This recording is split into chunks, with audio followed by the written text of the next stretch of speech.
more bandwidth. All right. 8 hours probably wouldn't be enough. Uh, absolutely. Okay, so this is the first pass of hopefully many. I was thinking, what? Okay, we'll do it live. That's one of the best moments ever. Yeah, there's two ideas here. The first is like, why is that going? Why am I sorry? Yeah, I'm getting like a 2-minute rollback. Are you listening to it in another window? I totally am. Okay, so this is. You're such an idiot. Fuck Can it. you do me a favor and close all your tabs? No, I saw your screen like 2 minutes ago. You had like 100 tabs open. I'm telling you, close all your goddamn tabs. No, I found where If you it need was. one I pressed play on the one before it, right? So it was just Yeah, but I mean, like in general, you're kind of lagging when you talk to me. So if you could just close everything except like one research tab, okay. it also just makes the conversation better. You know what I mean? Because if there's no chance of distraction. It's like, you know what I mean? If there's something you need to Google, you can Google it. But other than that, it's just you and me kind of thing. Yeah. No, that's smart. I gotta keep my clicker heroes up though. This is live. I hope you know that. Dude, that's going down in posterity, all right? I'm a clicker. So I don't know where to start. It's like there's no point starting in something easy, so I'm just gonna jump right in with what I was doing today because it's something I can talk about. Oh well, But before we get into that, I was just Yeah. gonna say like where I'm thinking we're gonna post this is on liberty.me or whatever. Yeah. Which is a social sure, networking the Jeffrey site. Tucker's one. Yeah, it's actually like Right. a pretty. I'm sure we can get some hits out of that. And then what I was thinking, like either we could just have conversations weekly, and then invite someone in, because like I'd rather talk with someone than just by itself or whatever. Or like Yeah, I could for just sure. do it by myself or whatever. But the basic thing I was thinking was just an interesting idea. Like someone comes across what happened before point, what changed, and if they could summarize it, and then what happened because of that, and just kind of give you an illustration of like a concept. And I was thinking these could be like So, 15 minutes long. Kind of. We're sort of picking an event. Yeah, It's not a random. like less an event, more of, and I mean obviously I'm willing to adapt it according to what happens, but it's more of a like a life philosophy or like something that you figured out that just made life easier. Like when I took the red pill and realized girls don't want to be saved from like douchebag guys, they actually like it. Being in relationships like that, otherwise they would have chosen something different. Like that was this was my life before that moment. And it was strung with all these girls that like I was trying to save, and then after that I didn't, and I was free to, whatever. Yeah, but those are wrong.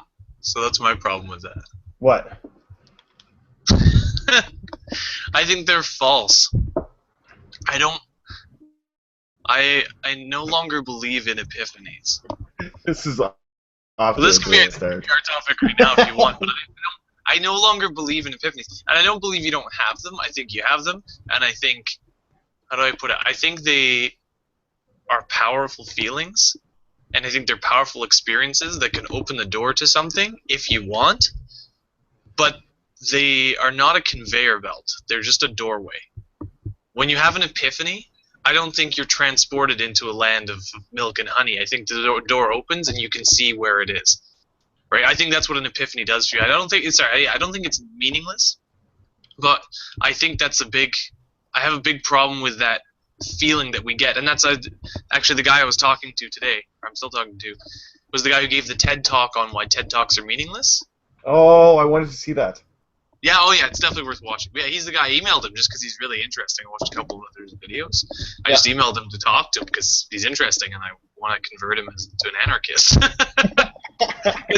He's like teetering on the brink, right? Like everything he talks about, I mean, he is there. Like he agrees. I know he agrees. He just, do you know what I mean? But he's against it because of the political implications, I think. Right. You know what I mean? Like, he really hates being associated with those groups, and I agree. Like, I'm in the same boat as him. I'm actually not even that far from him at all. I actually hate being associated with any of those groups because they were mostly populated by idiots, it looks like. But he talked about how the epiphanies are bad, or not bad. That's so stupid. But how they're just like a false sense of security. That's what the whole TED Talk thing was about, right? He's talking about how the TED Talks are always condensed down into like, a personal epiphany and then like a nugget of truth that you can carry out into the world, which is fine. Yeah. Like, for an entertainment value, it's great. Yeah. And I mean, I think he was more pessimistic about them than I would be, because I think they're a little more valuable than he said. But I agree with him. On a world scale, I think they're useless. Right. Well, but there's two things with that. It's just like TED Talks are designed to be useless. Like, they're marketed to like whatever. Like, they're not like when Bill Gates released, mosquitoes into a TED Talk to stun people. It's about pushing an agenda. They're all like they start off with their ideology and then they find shit that fits into it, and then they ram it down your throats with takeaway lessons. Yeah, the takeaway was the thing, that I really got from that, Yeah, and like you learn something interesting at one point, and then get a vague notion of left wing whatever, right? You want more government interference. That's what he said at the end too. He's like the right wing has like their sort of boxes and their thing that they put it into, and certain other groups have the TED Talks, and that's it. Just ends the video. It was awesome. Like, that's why I wanted to talk to him, right? He's hilarious. Yeah. I'm stoked that I opened the line of communication with him. I'm just going to keep chatting with him as long as that's all. So you send him an email or whatever? Yeah, I sent him this long-winded, super wordy email, because I was watching a video of his, and it was like, oh my god, the language was like, it was irritating. It was like reading Dostoevsky. Like, it was so dense that you're like, come on, you could have communicated that same fucking message with way less words in a way shorter period of time. I hate intellectuals that do that. That's because he's like hyper academic, right? Yeah. He's like hyper academic. Like, his life is academia. He exists as a professor and as a lecturer and as a keynote speaker. Yeah, but that's the problem. Is like they don't even understand what it's saying half the time. There's this one academic who's making fun of himself that I watched or whatever, and he like wrote this really convoluted sentence with words all over the place, and his wife read it because he's his proofreader, and she's like, you don't even understand what this means. Like, you don't have any idea what this sentence means. Like, there's no way for anyone else to know because you don't. Yeah. Well, that's what I got. It was really funny watching his name's Benjamin Bratton. So watching Benjamin Bratton, watching him speak in this video.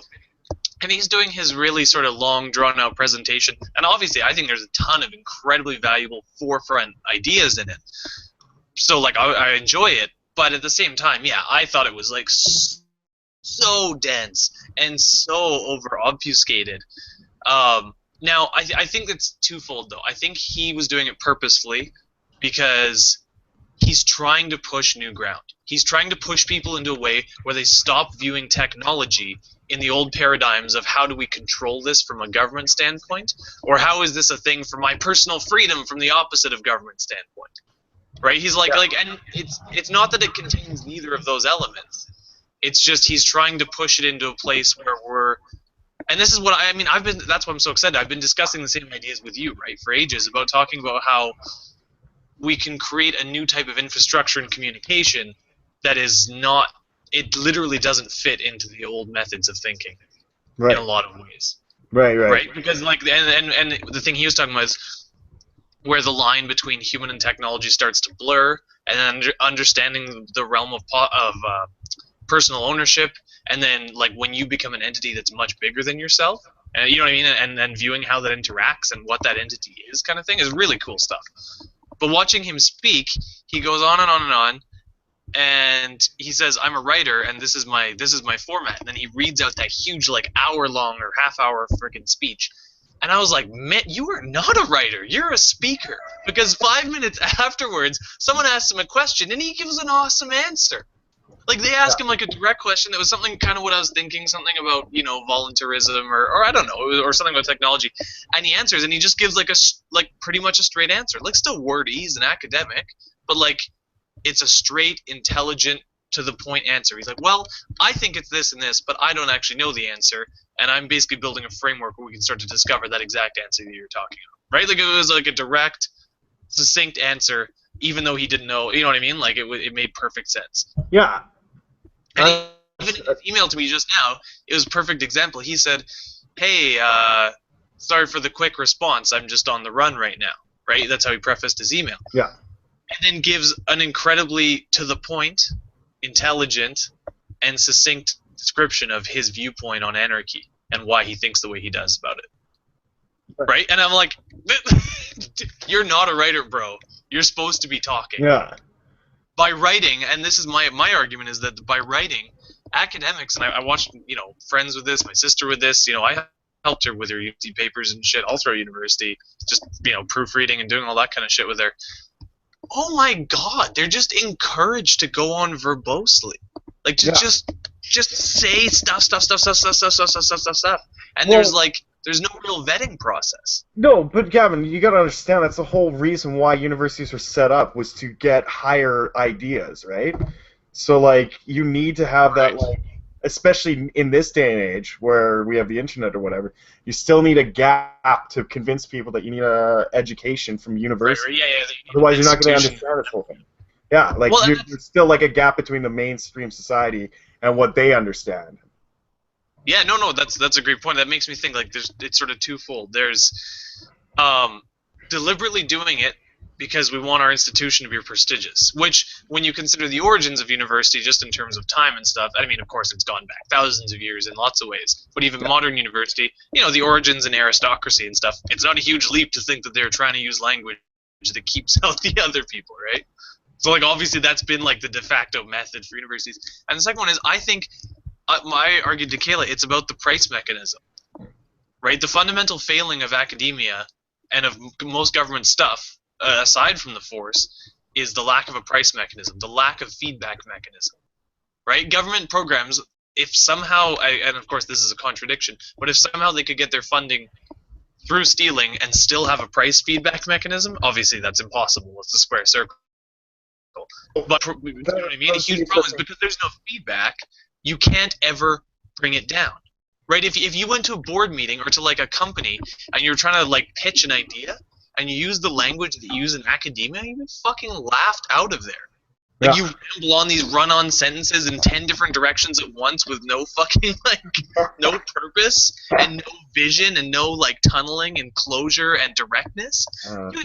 Yeah, who the fuck are you? No, we're not buying your weird bullshit. What the fuck? Yeah, right?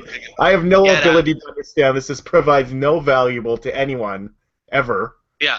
No, get out. People, unless you want him to pay for it. Get the fuck out of here. Yeah. Yeah, no. Whereas some guy can wander in and be like, here's my idea, I think this will work. Just literally those words and show it, and it's yes, I think it'll work. Well, yeah, I guess the price mechanism just forces you to sell. It forces you back into the constructs of economy or whatever. Constant feedback. It's constant feedback. Even when it's not transfer of money, the knowledge of the price mechanism means you're always beholden to your audience. You're always beholden to the consumer every time. Right. Yeah, and that factors in. So your idea could be this great, but this guy's is this great, but he can communicate it better. Yours has to be this great in order for you to overcome the fact that you're a retard or socially inept. Which, and the thing is in this day and age, another thing Bratton was talking about, in this day and age, communication now becomes an object, right? Communication is an object, and it's a very important object, the likes of which we haven't ever really seen, right? Our actual communication. Well, I mean, this communication is going to become a video that lives online. That is, in a lot of definitions, that's an object, right? It's no longer an an ethereal, I said something to a guy and it's a vague memory. It's now an actual thing. Right. So your communications are objects. So the line between, communicating an idea effectively and the good communication being the object is blurred to the point where, I'm just enhancing what you're saying about the salesmanship. Yeah. It used to be just salesmanship in terms of presentation, but now the presentation is part of the actual physical thing a lot of the time. Right? A lot of new technology, a lot of the new things you're doing, they're one and the same with the presentation. Without the presentation, they don't exist. right? The product is the Yeah, presentation. no, it's the, So by failing in your presentation, you're annihilating like a significant portion. yeah, no, it's And we're in post-industrial, like post-tech world. We're entering into like post-tech world, right? yeah, Where for a while, like even to use tech, you had to know how to use it a lot of the time. yeah, We're now entering like post-tech world. I'm just making that up right now, but I'm just calling it that post-tech world where you just click buttons, right? It's just a user interface. yeah, So we're at the point where communication and presentation, the way in the Industrial Revolution, people went from farming to doing like industrial jobs because all the like grunt labor is gone. Now all the grunt labor is gone, even from technological interaction. We're pretty much down to like the specialized jobs of presentation. Presentation now becomes just about everything. we're the information economy now. Yeah, That's which that's means the biggest. presentation. Yeah, that's been the biggest shift in our economy. Is like we just make information. Yeah. Everything else is already done for us, kind of thing. Which is the key argument against when people say that technology takes away jobs. Yeah, No, yeah, it, it your does. your It's job just is now creating a marketing division and thinking of how to convince other people to like something, which is way better than digging a ditch. how do I Trust me, make I've this the best product possible that everyone will use? Oh, I'm going to invest more Yeah. time into making it Yeah. really fucking easy, like Google does for everything. yes, yeah. Love it. Yeah, no, for sure. But then that's like also sorry, I'll try and stick on point with the academia thing. I can just ramble off every direction. But yeah, no, the No, that's the problem. Like I know. we need some sort of theme to it, which is why just going back to the beginning, just for a really quick second. Yeah. I was thinking like we could like I know you don't believe in epiphanies or whatever, but the takeaway thing is an important aspect for TED Talk, and that's why it's so popular. Is you feel like you've gained something from it, and I still think that we should have something like that to offer the people rather than just our discussions.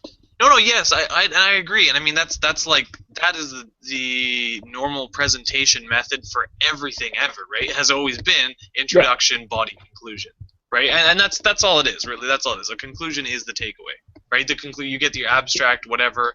You get the thing that when the person goes, "What was that about?" You have like a sentence or you have a thing. But I think the important thing should be, I'd love to have sentences and conclusions which trigger an understanding or thought process rather than one that is a conclusion by and of itself. Right. Well, I think that's part of it. Well, yeah, no, I fully agree. Do you know what I mean? And that's some of the failing of some of the TED Talks. Yeah. Is that sorry to interrupt, but I think their conclusion like often is like, so donate to this cause, right? It's a conclusion in and of itself. It's not a thing which triggers more thought. Sometimes it is. I mean, some of them are great, but a lot of them are just, so therefore this is bad. Therefore this is good. You know what I mean? Like they actually have like a solid like conclusion which just is a self-encapsulated thing, which would be fine, but listening to a 10-minute TED Talk is not the same as doing the research and actually finding that conclusion. So it's really dangerous to just assume they're right because they were in a fucking TED Talk. Right. It's much better. I'd much rather hear a TED Talk from someone who ends with, so here's a method that I propose. Here's a thing I propose. Here's a way of looking at something. Go look at it. Go think about it. Involve this in your life, kind of thing. Right. Okay. Then there's two ways to look at it, like going forward. Like the first one, and I think this is probably the more important in the beginning, is just to pump out as many shitty podcasts as we possibly can, kind of thing, so we get used to it. I think there was like a study done where they did a creativity, or like how good you got at pottery making. And I remember the pottery thing. That was in Tim Ferriss. Yeah, that's the one. Tim Ferriss talked. I tell people that all the time. Tell me again. It's such a good illustration. Where in one class they did as many as you gotta set it up. You gotta set it up. They had two classes. You do it then. You're better at telling stories. No, you do it. Yeah. There were two classes. They were both instructed to make pottery. They got instructions or whatever, but one class was encouraged to make as many pottery. It doesn't matter how shitty, just make it. Do one quick, do another one quick, and just like get it up there. Whereas the other class, they were taught to fine-tune effect each time. Like, don't rest until it's fine or whatever. And at the end, there was a marked difference in the ones that like had to do many, they were way better, and it was get used to the whole system, in my opinion, and from the start to finish or whatever.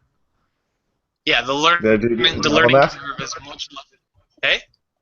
Did I do a decent job at illustrating that? Yeah, Did I leave out anything? There's always details that I would add in. Yeah, no, I know, and that's the same thing with anyone telling a story that I was a part of. I'm like, nah, you missed this part. This was the takeaway right here. Oh yeah, no. I mean, yeah, go ahead. It's also that it was like I can't remember, but I suppose or imagine they imposed a time limit, right? So it was like within an hour. Oh, you know what okay. I mean? And it was within an hour. One class has to try and make like 10 pots or 10 bowls, and the other class says you have 1 hour, make one pot. Yeah. And the people who made one were just like, it was always like a piece of shit. Obviously, because the people who made 10, their first one was also a piece of shit. Yeah. And at that extra time didn't do anything to improve the first piece of shit. You're not refining shit. You're getting better at it. You're not just polishing shit. Yeah. But it presents an interesting paradigm. You're right. Just that the first one, the first one on both of them was garbage. Yeah. So no matter how long you take to work on that first piece of garbage, you are not good at things when you first start them, no matter what. Right. Nobody is. No, and I honestly, then that's one of the things. I think we could make like a 15-minute talk about that specifically, because that's one of the epiphanies, and I know you may not agree with it, but that actually changed the direction of my life in regards to learning something. From that point forward, before I just tried to do the best I could and I failed at it, like I tried making music, and I just fucking kept trying to like make a song that wasn't very good or whatever into something good, whereas like now I just play around with melodies, find something. It's hurting me to say this because I've done the exact same, and you're like, no, I want to make it, and you're like, because you can imagine it in your head, right? You're like, oh, but I'll add this, and then I'll have this, and you have like a fucking symphony built up in your head. Yeah. It's the same thing with, imagine you're making that fucking bowl in Potter class. You're like, no, but I can see it, right? It's fucked up here. Yeah, you just have unwieldy fingers that don't know how to. No, but you see it though. That's the problem. Is that your expectations at the beginning are so high, which is the Dunning-Kruger effect, right? Yeah. It's to do with expectations, but it's the fact that because you're so bad, you don't understand how fucking bad you are. You don't understand that you can't take a partially made pot and just smooth out the bits you screwed up. Yeah. Right? An experienced potter would have actually thrown that same one out and been like, yeah, I fucked it up. It's way easier to start from scratch, spin it, get it in the right spot, and you're done. Right? They wouldn't screw around with trying to like, oh, I smudged that bit, let's push it back into place. Which is what idiots who are new always do, right? Yeah. Well, and I think it has a lot to do with like the whole ego complex being attached to it, where you're like, I know I can do better because I've heard good music, and up here it sounds good, and I know I'm capable. And you just get bent out of shape that the first one's shit, and it's got to be shit. Like you can't just start being good at something. That's unless you have some skill set that transfers over into it. Yeah, and that has to be really directly transferred. It can be. It can be vague, but so to me that whole thing is viewing the body as property, right? Viewing the body and even your own mind, being able to view them objectively instead of as like a soul and stuff. So I find that the soul thinking and that kind of thinking to me is always really. Everyone's prone to it. I'm prone to it, right? I'm non-religious. I'm completely non-religious, but I'm still prone to it, right? That feeling of like, oh, but I'm a thing, and you build yourself in it, and I feel like ego plays a huge role in it. And it's just you have this concept of yourself, and you are very complex, and there's so much stuff going on, and you know so much, and you are intelligent. There's so many things, but you tend to view yourself very inside this bubble, right? And like that's why I say it's the soul thing, right? Because it's the magical. I'm a soul, and my soul, whatever. It's like okay, but then what are the properties of the soul? Because it can't do anything functionally to help you learn a skill. So why is it relevant, right? So it's the kind of thing that even if let's say you believe in a soul, you should be throwing that the fuck out the window and scrapping all of that feeling when you start a new thing. Right. Right. Which is why. Oh, remember that text I sent you a little while ago? To master something, first you have to submit yourself entirely. Oh yeah. Because and it just and I'm sure I got that from somewhere else. It sounds too Confucian or something. It's not me, but it just came to me while I was doing something because I was like, no, there's no other way. You have to just lay yourself down before it to achieve true mastery. That's exactly until you acknowledge that you aren't it or perfect at it, you can't go anywhere. Yeah. No, and it shouldn't even. It's almost like a divorcing from acknowledging where I am on the scale. It's just, and I love the Tao. Actually, I'll just use the Tao imagery for this because I love it. Is you just have to be an empty cup. You have to be an empty cup. It's not I don't know anything, as in like I'm low on some scale or like high or low or big or small. It's I am emptiness. I am the space in which water flows. You know what I mean? And the world will come into you and fill you up with whatever that is. So if you want to, I think it's better to direct it. I don't believe in having the Tao be your whole life, right? Because I think then you open yourself up for abusive people. I think you open yourself up for the evil people of the world. If you are just emptiness, I think you're open to the worst things in human nature. But for a given task or for a given situation or a subject, the function or the system exists without you, right? So like if you want to learn music exists objectively without you. Lots of it. All different kinds of it, and it's existed for thousands of years. Right. So apart from anything else, the ego to think that you already know how to do it is hilarious, right? It's a system that's been refined over tens of thousands of years. So to assume that because you've heard it, you know it is ridiculous. Well, it's also ingrained in us, right? Oh, no, it is. No, it is. It is. But it doesn't... Our ability to hear music is ingrained in us because you've heard music. But my point is it's irrelevant. If you want to master music, you have to let it teach you first, right? And that's what submission is. Submission means letting it teach. If I go, I'm good at something, I put myself in the non-learning position. Right. Right? If I'm demonstrating talent, I am in a non-learning position. Right? If I go and I perform on stage, you're not learning. You better fucking not be learning. Right? That's when you right. It's the yin and the yang. You go from this pulling state. You go from years or decades, 10,000 hours of pulling state. Right? Of pull, gimme. I don't know, gimme. And then when you perform, you go into yang. Yeah. Right? You go into that other state and you go, here's all of that stuff I just did. I funnel it down, I focus it, and I give you the very best thing of it that I can. Yeah. But if you submitted yourself to it, the yang is the cash out, right? That's the payoff. The payoff is the yang. And it's just delay of gratification. But the longer you cash in, the harder you can cash out. That actually goes nicely with what my drum teacher used to tell me was when you're practicing or whatever, you are learning things or whatever, and then when you perform, you're just pulling from all the things that you've done. So because it's drumming, like you do rhythms, right? You have different ways of putting it in, different patterns or whatever, and all you're doing is taking what you've already practiced, the patterns, and putting it on, and you improvise patterns in and out, kind of thing. And I thought it was really cool.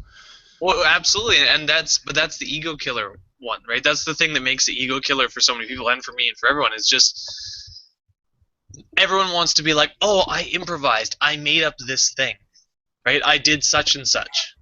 But no. True, you know what true improvisation looks like? What? The modern art that no one likes, right? Yeah. Shitty modern art, and I'm not talking about. And there's good modern art, there's good postmodern art, but you know what I mean? The shitty postmodern art that nobody fucking likes, right? Or modern art, whatever, that nobody likes. Like the stuff that's like, what the fuck is that dumb bullshit that doesn't constitute art? And yeah, a couple art majors think it does, but they're idiots, right? Everyone else thinks it's terrible. Yeah. That is what happens when you don't submit yourself to the form. Okay? Because yes, you have truly improvised. You have created something that no one has ever seen. But also nobody gives a shit because all of our brains are tuned into this system and you never bothered to learn how that system works. So imagine that when you play a song, and we've discussed this, like when we listen to our favorite Tool song or something, or imagine hearing The Noose by A Perfect Circle. With like just thinking about it, it's playing a chord in your brain, right? Yeah. Yeah, like I just got a tingle down my back thinking about it. You and me, our brains are humming on the same frequency right now. Yeah.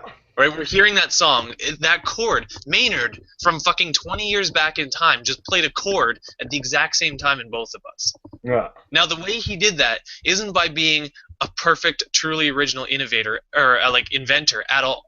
No. He did that by learning the system, by learning his mind, by learning the minds of others, by learning the feelings of others, by watching the reactions of people around him hundreds and hundreds of times, thousands of times, and listening to his own self and hearing his own resonance. That is submission. It was not mastery, it was submission. And you will notice that. Sorry, you'll, yeah, go ahead. You'll completely notice that across all really good, well, not even, like, most aware musicians, that they'll be like, this isn't mine. Like, this is not my music. I can't, like, there's got to be, like, a ton of classical composers that say that they have, like, a direct line to God, and God gives them this. Like, there's nothing me. I'm just a conduit for the music to flow through. Like, I have nothing, I swear to God, I have nothing to do with this. Yeah. And those are the people who actually have mastered every little thing. And those are often the very best ones. Yeah, because you have to lose yourself. Yeah. Yourself is unimportant. Well, that's you don't have to lose yourself, but it's so irrelevant to the music. Well, yeah, but see, it's so hard to explain. How do I say? You don't lose yourself in the sense, like I was just saying with Maynard. It's not like he lost himself. He was more in touch with himself than most people will ever be. Yeah. But he lost the ego. Yeah. Right? He still listened to himself. He still let the art come from himself and his experience as a human being. But I personally feel that by doing that, you have to submit the part of you that wants to go, I'm right and here's why. Yeah. Right? Here's how this song should sound. He had to let go of that part and go feel what comes from within him and strum that chord in everybody else. And in order to do that, he had to use a bunch of musical systems that are arbitrary as fuck. They're total bullshit. There's no reason they should be that way. You should be able to play whatever notes you want, and that could be music. But that's the way it is, and that's what we're trained to hear, so learn the goddamn system. If you want to play other people's hearts and minds, learn the system that their hearts and minds run on, and play that. And that brings up like a sort of a side topic, but like how people will get famous playing their like guitar in their garage or whatever. And then they get an ego attachment because everyone says they're so great or whatever, right? They're like the most fantastic thing. And then they try to recreate it, but like because they're so part of the music now, like because they're identify with their own music, they make shit, and no one buys the next CD. Yeah. Get one hit off one CD, and like, but if you get to Maynard's level where he's just like, almost a conduit. Yeah. It's just like I'm not married to my stuff. If it's good, I will show it. If it's not, I won't, kind of thing. He can sense what's good and what's bad, whereas these guys have no fucking idea what's good and bad because they lucked out on getting their first hit, kind of thing. Yeah, well, and that's the thing is you can learn a system, but this is the key components to success at something are the yin, which is the 10,000 hours, the yin, the whatever, right? Is the learning phase.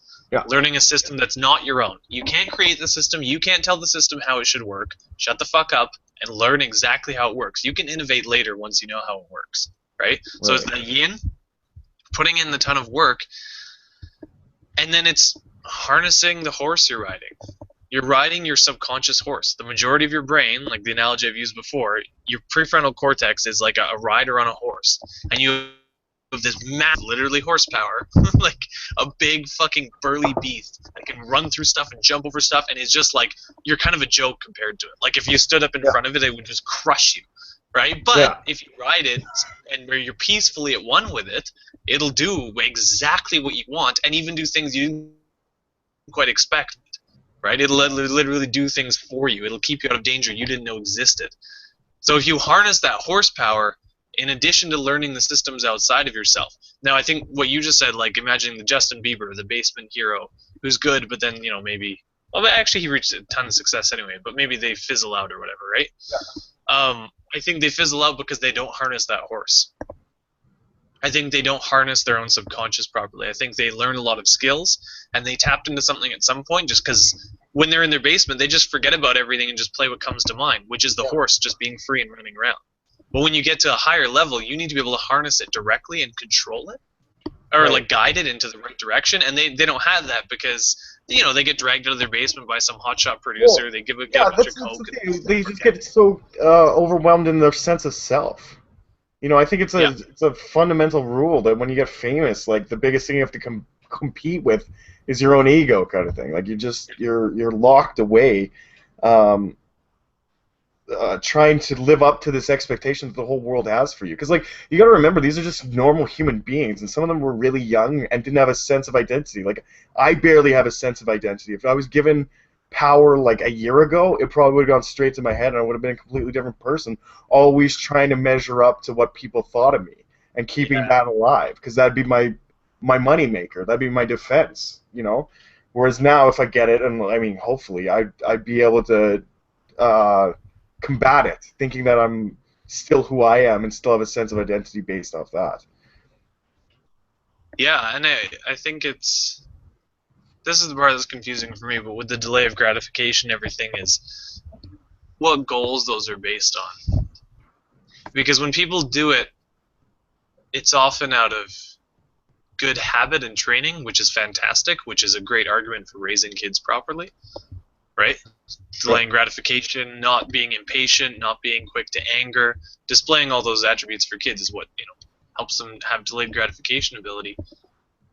So a good system teaches it to you, but then even more so, like the kind of goals people set out and why they want to achieve that. And that, to me, that's the part I don't understand yet. It's mystical to me still.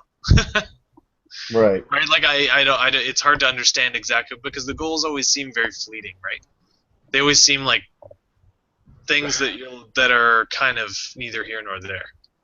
Well, yeah, and that's the problem with everything is like no matter what it is or how much you want it, once you get it, it's not as meaningful.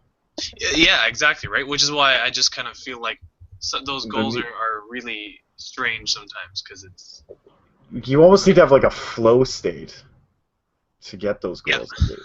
that's what You Stefan almost- Molyneux advocates.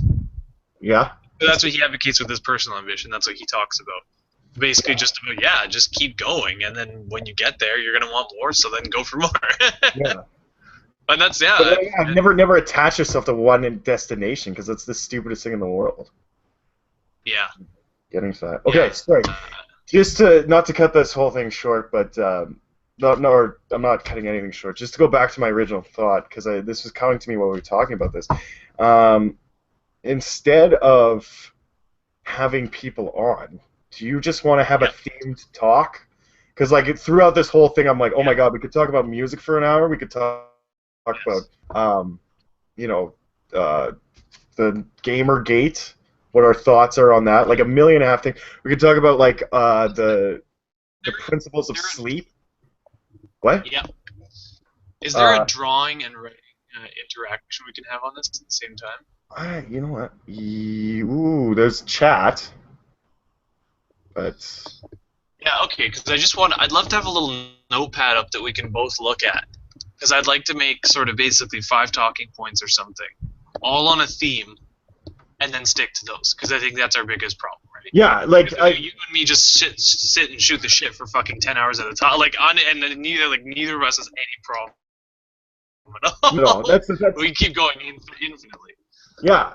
No, and yeah, if we structure this into an hour or whatever, and then we can just invite people on when we get bored of talking to each other. But we'll be like a duo, Stefan Molyneux, instead of just one person babbling on for hours in front of a camera. I know, because oh man. I'm not He's gonna lie, I don't. He has a monopoly on his camera. Okay, we actually have competition now, so we can have like a battle for the best. True. I always argue that, and I always Gavin. and I know he hates it, but that's part of why I advocate for like polyamory or non-relationships. I'm not saying you have to, but I see a benefit in them, right? In that, like, having constant competition, yeah, it's stressful. Just like him having constant goals in life is stressful. Yeah. But it also sharpens you. It also keeps. I think it's more for the kids. It's not for the adults, because the kids aren't wanting you to compete with each other for his affection. Yeah. That usually ends poorly when divorced parents are like competing, like, oh, I'll give you this gift, and I'll give you an even better but gift. you don't want to compete. Yeah, no. You know, I think Yeah, like I it's think only I think giving you purely like, and this is one of the beautiful things about him. I think he purely looks at the world completely from a kid's perspective, and this like shows and registers how much hurt he experienced in it, because like all his rationale is based around how does a kid get affected by this. Yeah, but he's so completely right? Like every single person I talk to is just a swamp of childhood trauma. Yeah. like literally everyone. Kevin that one who's not. I'm not kidding. Like I actually, and I keep thinking, oh yeah, this person from my past, but with my current like perspective and understanding, I go and talk to them. I don't even need to get deep into the questions, and it's like there's the swamp. Like it's just there, like it's just everywhere, man. It's fucking unbelievable. So yeah, I believe him that it's incredibly important, and it's one of the most unspoken things, because the more painful it is, the less likely you are to share. Yeah. Unlike other things, if you receive a physical injury, the worse it is, the more likely everyone is to know about it. But with a traumatic childhood injury, the more that damaging is, the less likely you are. So we only ever hear the tip of the iceberg. You just lagged out on me. Oh, can you hear me now? We're good. Yeah, I was going to say, but with a traumatic injury, like childhood emotional damage, the more traumatic it is in reverse to physical stuff, the less likely someone is to share it. So therefore, we only ever hear the tip of the iceberg on everyone. Well, and even if you think about it, even from a kid, like, and it's funny because it's a feedback loop. From a kid's perspective, they were allowed to be, when they're mortally wounded or something like that, people would take care of them because we needed to take care of them. When they were like crying because like something hurt them, people were telling them, shut the fuck up, we're moving on from this. We don't have time to deal with your shit, kind of thing. At least that's been my experience. You know, like, don't cry, you're being a baby, shit like that. Yeah. So like we're taught to shut it off at an early age and not talk about your emotional hurt whatsoever. Whereas you're more than you can break a leg for like, that's fine. Yeah. You know, so it's that interesting cycle where, and then they grow up to be someone who can't talk about it and makes other people not talk about it. Yeah, and even just by virtue of their implicit actions, implicit interactions, right? Like they just don't even. When people start to talk about it, or when I start to talk about that kind of thing, it's just, you just see like people just they're not telling me I'm not allowed to. No one's like, oh my god, shut up, you're not allowed to say that, right? No one's like aggressive about it. At least no one that I would talk to. Yeah. But most of them are like, oh my god, like you just flicked, like it's like you're putting your finger in their fucking ear or something. They're like, what's going on right now? What is this feeling? Like the look on their face is like you just fucking wet willied them, and they're like, what the fuck is that? Like, it's interesting though. I'm reading this book right now called Models by Mark Manson or something. It's like a pickup thing or whatever, but he was saying that like being able to show vulnerability confidently is the most attractive thing in the world. Like, to girls. I think it's super attractive, but I don't know if that's because of my perspective, right? But when I see somebody do that, like the video you sent me, holy shit. Like it's like the most moving thing ever, and it's like, oh my god, I want to meet that guy. I want to hang out with him. Like I want him to be in my life. Yeah. Right? Like that's the kind of person I want in my life. Somebody you can share like that. Oh yeah, Jeffrey Tucker's awesome to begin with, but like I want to meet. Yeah, his, I just thought he was crying over that fucking Murray Rothbard. Like I sounded sick the way he described him. Like. Yeah. Actually, yeah, you know, it's funny. That was part of my inspiration for contacting this Bratton guy. Yeah. Right, just the same thing, because I just was like, I don't know, that sounds cool. I need to get into more contact with people who like have these ideas. You know what I mean? Why am I not talking to the thinkers of the world? I can keep up with them. Like I'm not like on their level on lots of things, but I can keep up. Like at the very least, I can fucking tag along and listen. Yeah. You know, even if I'm not on the everything that someone's saying. I have no problem. I've yet to experience like one of those academic realms where I can at least keep up with what the fuck they're talking about. So. Yeah, I've read a few books that I couldn't, but when I talk to someone, like other than a few word choices, you know. Yeah. But like I got people in my pocket now for that. Like I don't. Who cares? I don't even have to ask them. I still remember that, dude. Do you remember those arguments in school? I don't know if you had them, but I insisted on using the computer as soon as it was available, right? The second the internet was available, I was on it, nonstop. As soon as I could type, in school, like as soon as I could get a laptop into class, or there was one computer in the school somewhere I could use, or whatever, as soon as that was an option, that's where I was, and that's what I was doing. And they're like, look, you're not gonna have a computer everywhere you go. Dude, it's that calculator one for me. It's like, can I use the calculator to multiply these? You won't always No, you're not gonna have a calculate. calculator in real life. Like, what are you talking about? You're not gonna have a There's no calculator? portable calculators Dude, I'm everywhere. gonna have the entire world in my pocket. I'm gonna have like the entirety of human communication for all eternity with me at all fucking times. Yeah, what's that? That was so funny in his speech where he's like, Rothbard died in '95, and then we didn't realize it, but that's the exact year the internet was invented. So he had a seamless exit into knowledge or whatever. Right, yeah. Without bridging the gap. Yeah, nothing to bridge the gap between the... Or there's no gap to bridge, sorry, between his anarchist information. Yeah. Well, do you want to lay out a couple topics then that we can turn into a specific cast? Yeah, well, I mean, the first one would be... Well, here, no, let's write it down, and then let's end this and do another fucking, just like a 15-minute one right now. Okay. Do it, or we'll try and keep it under half an hour. Let's put it that way. I can't keep it to 15 minutes, but... No, this is amazing. To me, I'm gonna watch this again. I hope it's good. I'll rewatch this. I think it will be, because we're not like... No. Do you think it'll be good, or do you think it'll be the first bowl in a pottery class? Yeah, what was I just talking about? For the... Do you even... What was the lesson I was trying to get across? What was the takeaway from this? Yin and yang. The point of that video was you'll never be good at something the first time you do it. Let's watch that video. I bet it'll be really good. Dude, I bet. No. Okay. I think it was the whole, like, the smoothness of interaction between you and me, because we're just relying on that right now. Like, obviously, the vocals and the whatever shit behind me, and all that stuff, and it's not directed or focused in any way, I don't think.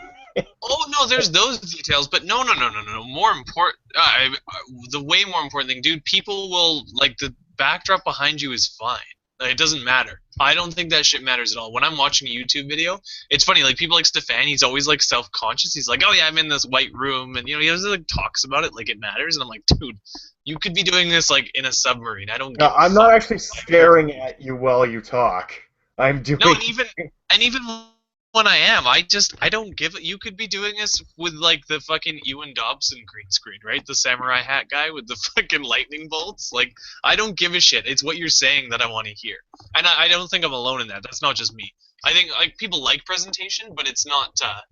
When it comes to like YouTube videos and stuff, is like, can I hear you? Can I see you? Can I experience what you're saying? Right? It's not about. We're not doing a comedy skit. We're doing the sharing of ideas. Yeah, there's nothing upstaging me behind here. No, yeah, as long as there's nothing majorly distracting, it doesn't matter. Like, mine's distracting because the stupid camera, you're seeing like a quarter of my face. That's fucking distracting, but whatever. Yeah. Just make it small or something. What was I going to say? Yeah, let's pick a topic, and let's pick like 2 or 3 topics, write it down, and then let's end this one right now, and let's just do one. Okay, wait, do you want to,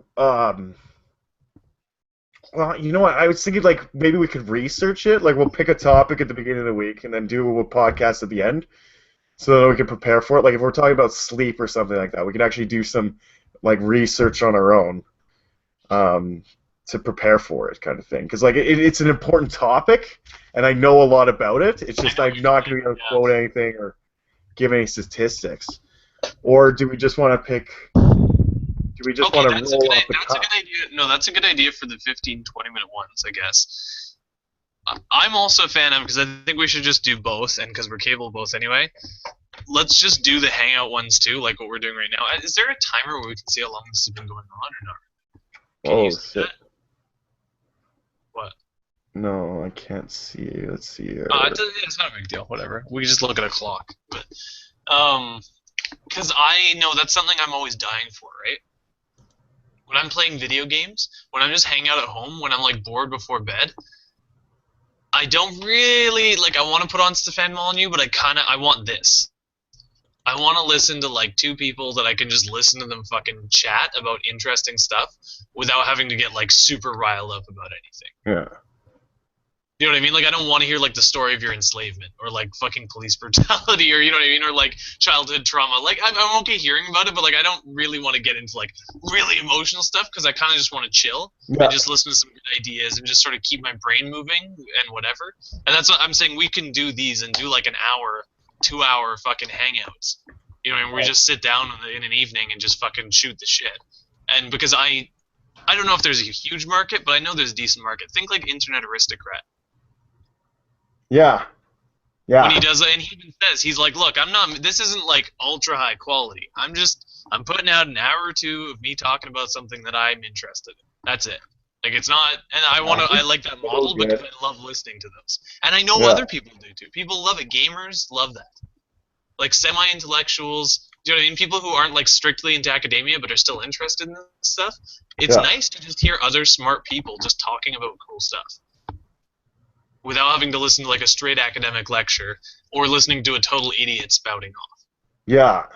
No, yeah, and something that kind of weaves the way that Brain.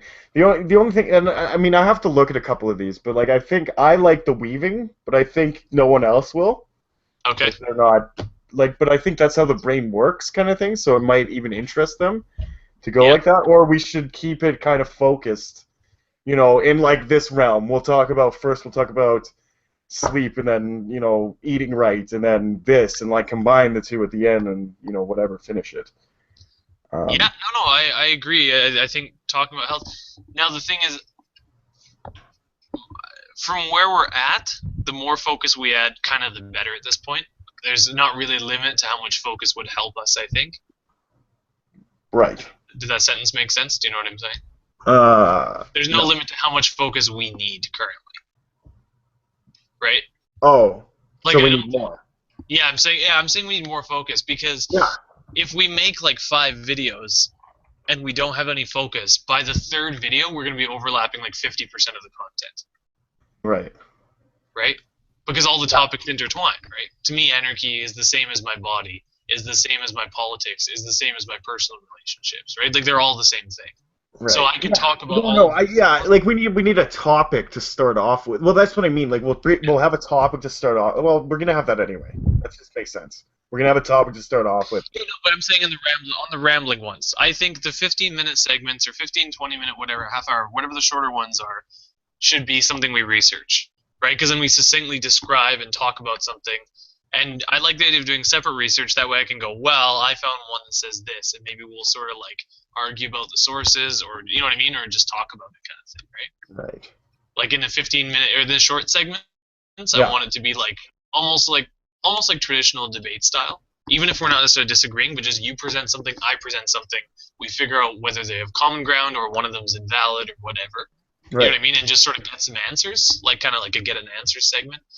And then like the long ones can just be like basically us just rambling, but I still think we should try as hard as we can to stick to a topic. Otherwise, we're just going to overlap all the time, and every one is just going to be like 50% about anarchy and 50% about chicks, you know. And it's not going to be that, like, it's going to get boring, repetitive.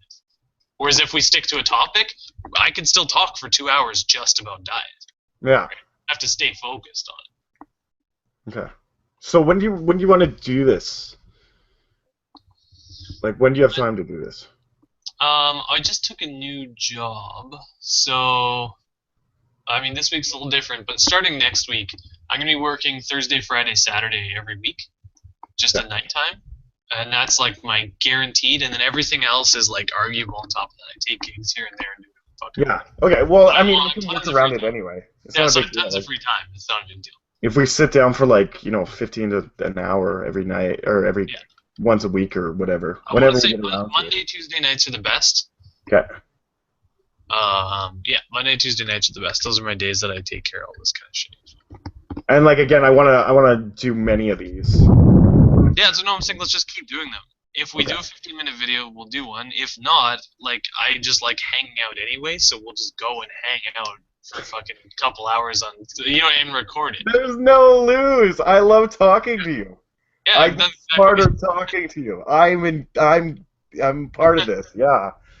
That's what I'm saying, right? Like, I want to make it easy so that I keep doing it. Yeah. Like, if I set some expectation of like, I'm gonna do 5 hours of research and come to you with a bunch of specific points, like, I'm not gonna fucking do that. No. Like when we research, I'm gonna get the best information I can. Find some other people who've already gathered some Well, information. and I'm gonna rely on that. Like, what's that?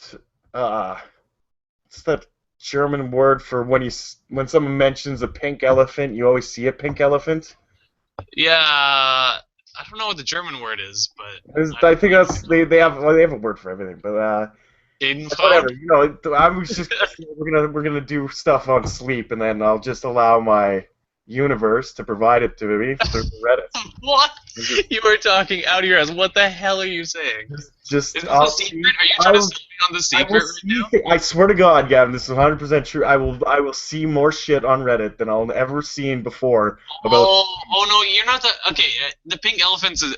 I think that's a bad example. The better example is that once you hear a word for the first time and then you hear it everywhere. Yeah, that's the one. That's yeah. Okay, that's what I was. That makes more sense to me because you're. We had like 2 viewers for a while there, and I thought I was one of them, but we got 2. So unless you're watching it, we're already famous, no. baby.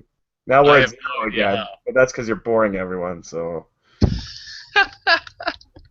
How did we have 2 views? No, I think it just pops up. It's like these 2 idiots are streaming, and then bored people click on it. Yeah. Because it's like on a feed or whatever, and then like whatever. No one liked it though, but. Why would they? Dude, do you know how many videos are out there? Like, the Benjamin Bratton one that I thought was really interesting. I had, only 2,000 views, right? Yeah. And 14 likes and 1 dislike. Like, people don't even bother mentioning whether they like it or not. 2,000 people watched it? That's, like, less than 1%. Or, like, 1% of them fucking bothered to click anything about it. Yeah, when's the last time you liked anything, Gavin? Never. Yeah. I don't think I have ever done it on YouTube. I do it on Reddit. But that's because on Reddit I know it has an impact on its viewer. You know what I mean? Like, I purposefully do it for like feminist shit. I dislike it on principle. I don't like anything else. I don't like anything else. You're the worst But kind of feminist shit on YouTube. You're the worst kind of person. I want to crush dissenting opinions. You're not even allowed to say them in my presence. Oh my god, dude. Wait. You heard about Julian, right? Yeah. That whole shit where he's Yeah, but he looks like a total dick. Yeah, no. You can't defend. Like, no one can defend it. No. My only argument is, what the fuck? You can't make the government ban him. That's obviously initiation of force and total bullshit. But at the same time, especially given their fucking what they presented, I'm like, yeah, whatever. I can't argue with anyone saying it's a joke opener. Total piece of shit. I went on it or whatever, and I was like it's like fucking on CBC posted this or whatever, right? It's like Julian Blanc out of Canada. And it's like I actually met the guy, and he's really nice. I'm afraid his more sensational aspects are his tool to try to educate people that they don't necessarily have to follow the societal norms instilled in us, and that we can step out to become something that we couldn't be otherwise, right? Like a very neutral, like it's sensational, I don't agree with it or whatever.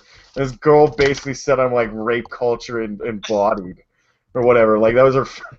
You may be a nice guy, but educating people that women are objects and that by treating them such will get you laid is going to make the fools that go to these seminars think it's okay to abuse women. This guy is spreading rape culture. If you think that makes him a nice guy, you should probably check yourself in the mirror. Check privilege. And I was like, so because I think he's a nice guy based on the fact that I actually met him, I'm now a rape apologist? Sorry, I have a dissenting view based off knowledge and not simply sensationalism. Fuck again, an internet argument. Yeah, it's still such a shitty fight. It's so shitty because he's obviously so shit. Like, you can't defend him. You can't defend him because no matter what he says or does, he is actively being like, yes, grab people without asking them and like drag them into your crowd. Like, it's so indefensible. I'm not saying that there's not people who are okay with it. Like, I'm sure there's situations where it works and it's okay or whatever. But like, you can't possibly argue as a general rule that that's an acceptable way of acting. Like, you can't defend it. There's no defending it. There's no point defending it. I know what you're saying, but yeah. No, I know. I think he just thought that he was going to remain under under the whole thing. I bet he's getting laid like constantly because of this. Yeah, But this is like just playing course. into his whole Of course. fucking. of course. But one other person that I knew liked this. Right? Yeah. Guess who that was? Someone you also know. Lauren No, Veronica. liked what you said. No, like Oh. the keep Julian Blanc out of Canada. Yeah, whatever. Okay. Pick something for a thing, and let's just do one right now. It's like What do you want to do?